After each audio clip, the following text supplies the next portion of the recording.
alam nyo ba guys na nakaka-real talk talaga yung sinabi ni Senator Robin Padilla, ano? Yang about sa mahihina daw ang mga kabataan ngayong taon.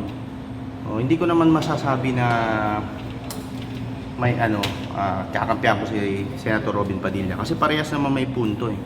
May punto si Senator Robin Padilla. Meron din punto yung mga komento ng mga kabataan sa ngayong henerasyon, ano? Ayan.